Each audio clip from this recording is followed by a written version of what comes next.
Powerful introvert vlog here.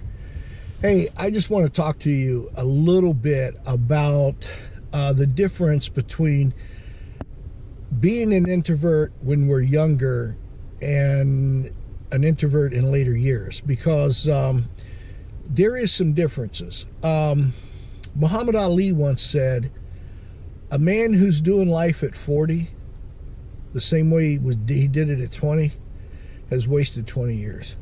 And that is absolutely the truth. And I am a very strong introvert and very dug in as an introvert, and I was all my life, even as a teenager. And because as introverts, we can't help it. That's who we are. We're not faking it. That is who we are. And not faking it brings me to something else. You know, as I grew up and as I grew older, I began to realize that, and I did begin to realize this in my late teens, that certain things were going to be expected of me in corporate America and in life in general if I expected it to have any kind of success whatsoever out of a career or a job. Okay? Now, some of you may say, some of the younger introverts may say, well, I go on a job and I'll fake it. I'll fake the social aspect of it, or I'll fake whatever I have to do. Well, I'm gonna tell you something. If you do that, you're gonna find yourself out on your butt, because, you know, it's a fool who thinks that they're intelligent enough to fool everybody else around them and fake life. People can see through that facade. If you go into a workplace and put on a facade and you're just faking it and you think you got them fooled, listen, these are intelligent people in corporate America, and they can pick out a fake in a heartbeat. And you want to offend your CEO or your manager or your vice president by going in there and thinking you're so much more intelligent than them, then you can fool them by faking it, you're going to end up out. When I was 19 years old, I joined the United States Army, and I wanted to join. I joined. I wanted to be a soldier. Even as an introvert, from the time I was about 12 or 13 years old, I had an image, and I don't even know where it came from. I have an image in my head of me being an Army sergeant with a clipboard in my hand. And I mean, it was a literal image. And I don't know where that came from. And it stuck with me all my teen years every now and then. So when I was 19, I joined the United States Army. Now, I knew, because my dad was a soldier and most every male in our family wore the uniform of the armed forces in some branch. And I knew that there was going to be things required of me that I wasn't going to be comfortable with. And I knew better than to fake it, because these senior officers and senior NCOs are not stupid. And if you go in there thinking you're smarter than them to the point where you can fake things, listen, fake people get picked out quick, okay? I'm an introvert, and I can sit back and watch and pick out fake people. And one thing I can't stand is a fake person. Okay? So if you think you're going to fake it in front of all these corporate America types and get away with it, you're going to be out. What I'm getting at is this. There's going to come times in your life as you get older and in your professional career or job where you're going to be expected to step out of your comfort zone and into your uncomfortable zone. Okay? And I knew that when I went in the Army, it was going to happen, and it started happening almost right away in basic training. I stayed in the Army 10 years, 3 enlistments. As I went up through the ranks, more responsibility of leadership was given to me, and more was expected out of me, like giving classes or running formation.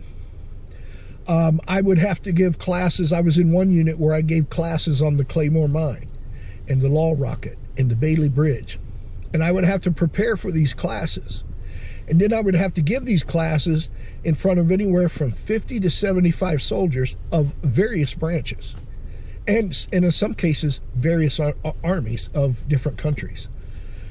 And but you know what? I looked at it as this: as an introvert, somebody who's quiet, focused, likes to read, likes to study, I can do this. Yeah, to get up in front and to give that class was pushing me well out of my comfort zone. Even in high school, I liked to read a lot, and when I would have to do a book report, if it was written, I'd ace it. But even in high school, if I was scheduled to do an oral book report, I'd cut school that day. I just wouldn't do it. And but when I got in the military, you don't have that option, and you cannot fake it. You have to do it. So what I would do, I told myself, I'm an introvert, and I can focus on this, and I can concentrate on this, and I can prepare for this, and I can do this. And I gave good classes, man. Now, when I got back to my barracks as a sergeant, I lived in a single-man barracks. Sergeants got their own room. When I'd get back to my barracks, man, I'd collapse in my own little cocoon again. Man, I'm glad that's over.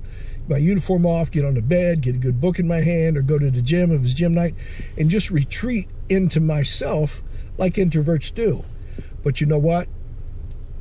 The older you get, and the higher you go up in corporate America, and you want to succeed, and trust me, you want to succeed. Even after I got out of the military, I spent as you guys know, if you watch my other videos, I spent 27 years in the steel industry. I made a lot of money. I made good money. I saved and invested well, and now, still relatively young, I'm financially independent. I don't work anymore. I was able to retire because I was financially independent. I sat down with my advisor, my financial advisor. He said, here's what you have, here's your money, here's your property, here's all your assets, and if you live the way you're living now and don't spend extraordinarily, take 2 good vacations a year, you will still have X amount of money, the computer showed, at 99. Well, I'm not going to live to 99, and so I'm well set. And I do whatever the hell I want to do. If I want to sleep late, I sleep late. If I want to go somewhere, I go somewhere. If I want to take off on the motorcycle, on the Harley for 3 days, I do. I live my own life, but it was because I allowed myself to be pushed out of my comfort zone and into my uncomfortable zone many, many times during my career, but I was focused enough. As an introvert, I was able to focus enough and make it happen, and make it happen well, because I knew the end would pay off. And it did. And now I'm back to being an introvert as strong as I was in my teen years, because now I'm financially independent and I do whatever the hell I want to do. But in the years, as you get older, in the years you're going to be working, there's going to be things required of you that's going to push you out of your comfort zone and into your uncomfortable zone, and you better not fake it.